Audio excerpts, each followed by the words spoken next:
Hello and welcome to the France 24 interview. Our guest today is the former Prime Minister of Pakistan, Imran Khan. He joins us from his residence in Lahore.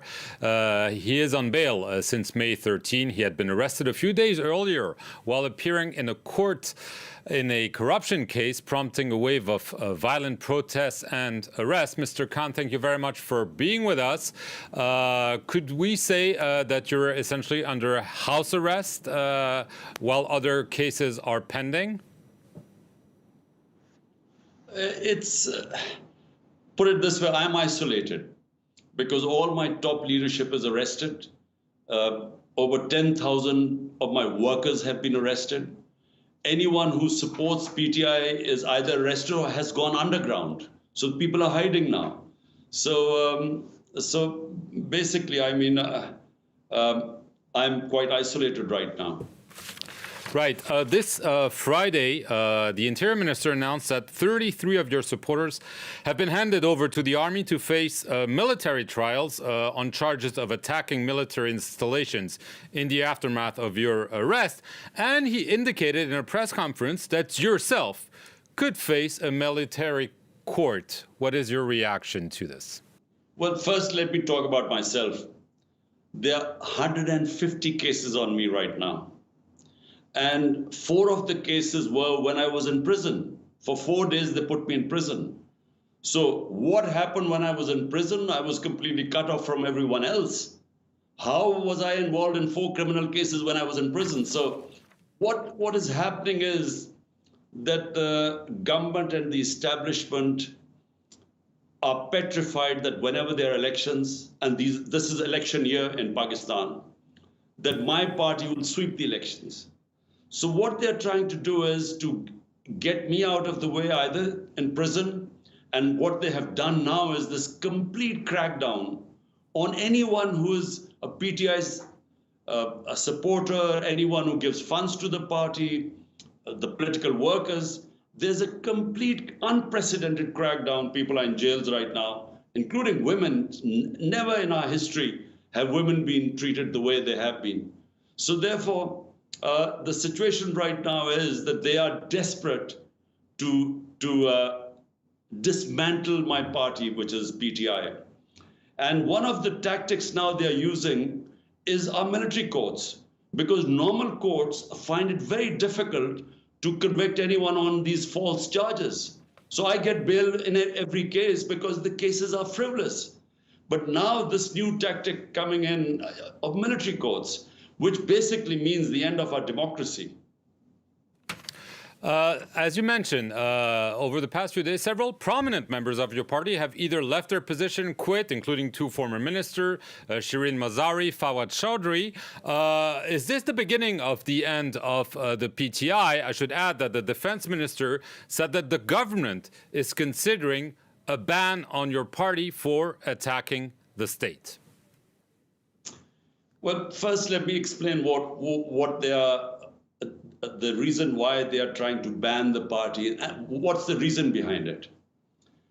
What happened was that when I was on bail, I was sitting in the precincts of the High Court in Islamabad, and the Rangers, which is the army, out of nowhere they came. They did a commando action.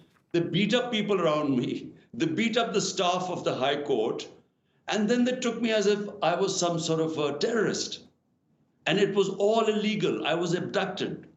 Now, when the images went out, there was going to be a reaction.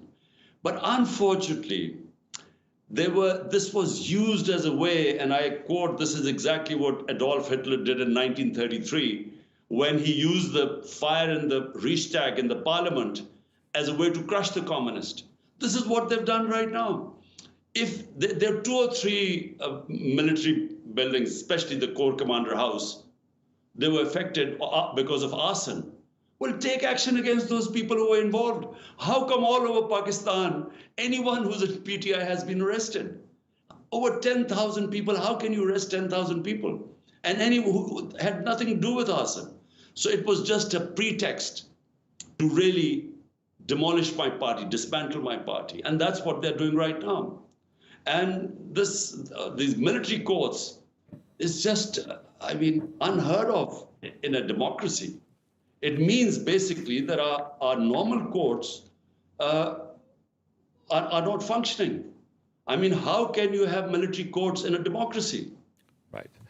You've accused the Prime Minister and the head of the army to be behind what you describe essentially as a political vendetta, even some assassination attempts. You've also called repeatedly for early elections. However, I heard you say this week that you would be ready to form a committee to negotiate with the authorities and trying to find a way out and even step aside if need be. This sounds like an olive branch. Can you explain exactly what this is about? Look, my government was removed 13 months ago. Consistently, I have said that I'm a politician and we believe in dialogue and we want to talk. Problem is that the ones who removed me got scared that I had so much public support, and the by-elections that took place subsequently, out of 37 by-elections, my party swept 30 of them. So they got scared that the ones who removed me, they thought if there would be elections, I would be back. And therefore, even when the Supreme Court announced, according to the Constitution's elections of the province of Punjab, where I'm sitting right now, which is 60% of Pakistan, the government refused to hold elections. So they're running away from elections. And meanwhile, what they're trying to do is to crush the party through these means, these fascist tactics. I mean, this unparalleled victimization that is going on right now, we've never seen this in our country. And actually, the worst is it's dismantling our democratic system because they're not listening to the courts of Pakistan. The courts give a judge, give someone bail. He's immediately picked up by the police and another case is slapped on him. There's custodial torture my people are facing. They're living in inhuman conditions. It's very hot right now. People are crammed in small cells. And therefore, then the magic word is that, look, we'll release you. All your cases will be finished. All you have to do is say you renounce that you're no longer part of PTI. So that's what's happening. But Mark, political parties only weaken when their vote banks go down. What is happening is that there's more sympathy for my party than ever in our history. So the vote bank is increasing. It doesn't matter if people come and go, because all that matters is that in a parliamentary democracy, people will win on the ticket of PTI. And that's what will happen. Right, but are you forming a committee to try to negotiate with the authorities despite all the accusations, yes or no? Oh, yes. I mean, but this is not the first time. There was a committee before too. So again, I'm announcing a committee today. The whole point is that our country is going down. Our economy is in a mess. We have the worst inflation in our history.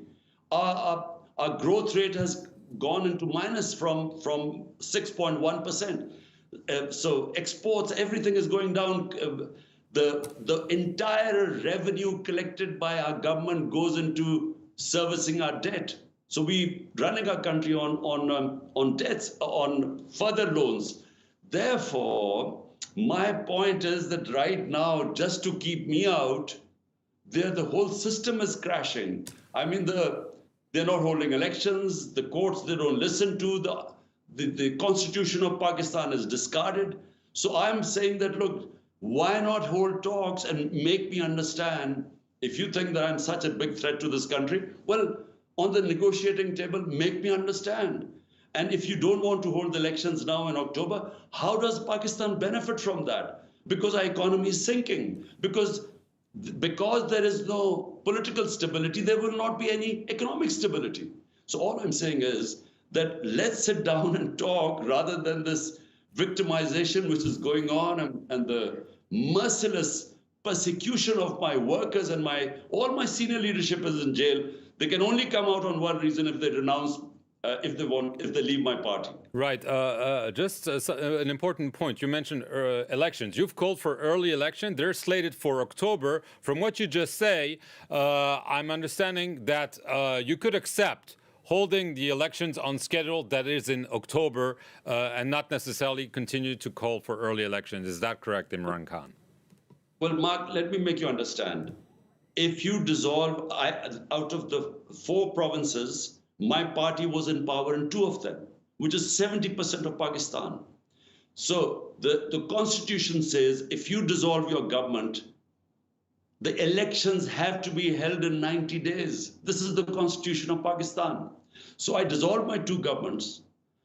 More than 90 days have passed, but there are no elections because the government is refusing to hold elections. So we went to the Supreme Court. The Supreme Court ordered elections in Punjab on the 14th of May. The government refused. So they are so scared of elections and they're scared of my parties sweeping the elections. They're refusing. They're even violating the constitution of the land and the rule of law. So this is what's worrying right now. In the 2 provinces, according to constitution, there should have been elections. There are no elections. The main elections, the federal elections, are supposed to be held in October, which is fine, which is the government's prerogative. But my worry is they're not even going to hold elections in October if they think we are going to win. Right. Last question, Imran Khan. Obviously, you've claimed that there were attempts on your life. Do you feel safe right now at home, or if you have to go to court again? Oh, I'm not at all safe because the people who tried to kill me once when I had bullets in my legs, they tried to kill me again on the 18th of March. In the judicial complex when I went in, I was very lucky to survive that because I just got out in nick of time. Otherwise, they would have killed me there. And my fear is that they know that even if I'm in jail, my party is going to sweep the elections. So I think that's why they will, I feel there will be another attempt. In any case, I don't feel safe because the government, which is supposed to protect you, they're trying to kill you. So obviously you don't feel safe. Imran Khan, that's all we have time for. I want to thank you very much for appearing on this edition of the France 24 interview from your home in Lahore in Pakistan. And thank you all for watching it.